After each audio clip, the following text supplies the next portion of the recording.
Welcome to the Super Duper Pinch Pot Project Edition. You are about to receive your very own clump of clay and a lovely square of wax paper.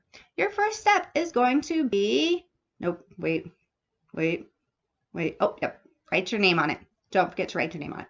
Then you are going to play with your clay. A lot of being an artist is play, having fun, being creative. And to do that, you need to get a feel for this clay, and you need to think of it not just as a pinch pot. What else could it become? Could it be an eyeball? Could it be a heart? Could it be a flower? It's up to you to decide. Step 2, roll a nice smooth ball. Please remember this is done in super duper fast mo. It took Mrs. White more than 1 second to roll a nice smooth ball. Step 3, stick your thumb in the middle of the ball. Seriously, try to get it in the center. It's going to help you in the long run.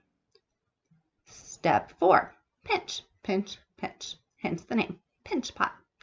You're going to try to make this as even as possible. You can kind of pull it up as you're going around if you want a taller pinch pot, or out if you want a wider pinch pot.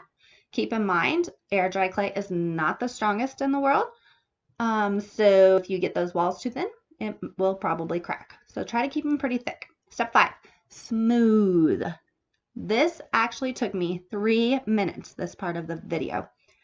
You're going to put a little bit of water, just a little bit.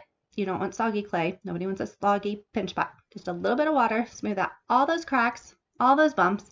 Make sure that it's symmetrical, the same on every side, nice and round, before you move on to the next step, which is going to be, we're almost there. See? Really spend some time smoothing that thing. That's what I'm talking about.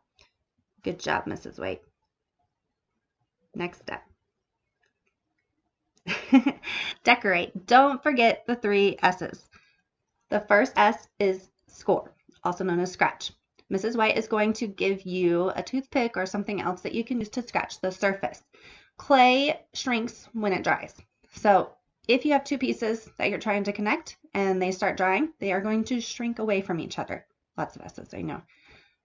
So if you don't do these 3 steps, first scratch it, and that's going to be both sides. So here I'm still spending my time creating my additions, the things I'm going to put on my pot. Now I'm scratching both sides, both the eyes, the back of the eyes. It doesn't have to be pretty because nobody's going to see this part, and where it's going to be stuck to the pot. Then I slip it. That's when I got that stuff at the bottom of my cup. It's kind of like glue. It's really super duper soggy clay. Then I'm going to smooth it. I'm squishing it, that's another S, really hard, and then I'm smoothing it. That way it is stuck, super duper stuck. Extra points if you can tell me how many S words I just used in that little section. Another S. Then you can decorate it some more. I added some pupils. Notice that I did not just scratch it and leave it. I'm scratching it and then I'm smoothing it so it's nice and pretty. Don't forget those extra details. That's what's going to make your art go from to wow. Craftsmanship.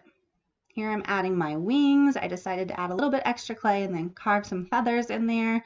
Same thing, I'm really smoothing it out. Oh, I also thought I should add a tail.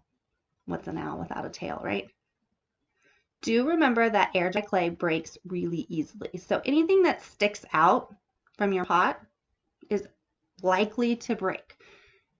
So do it with care. Make sure that it's not super skinny, super thick, or any of that jazz.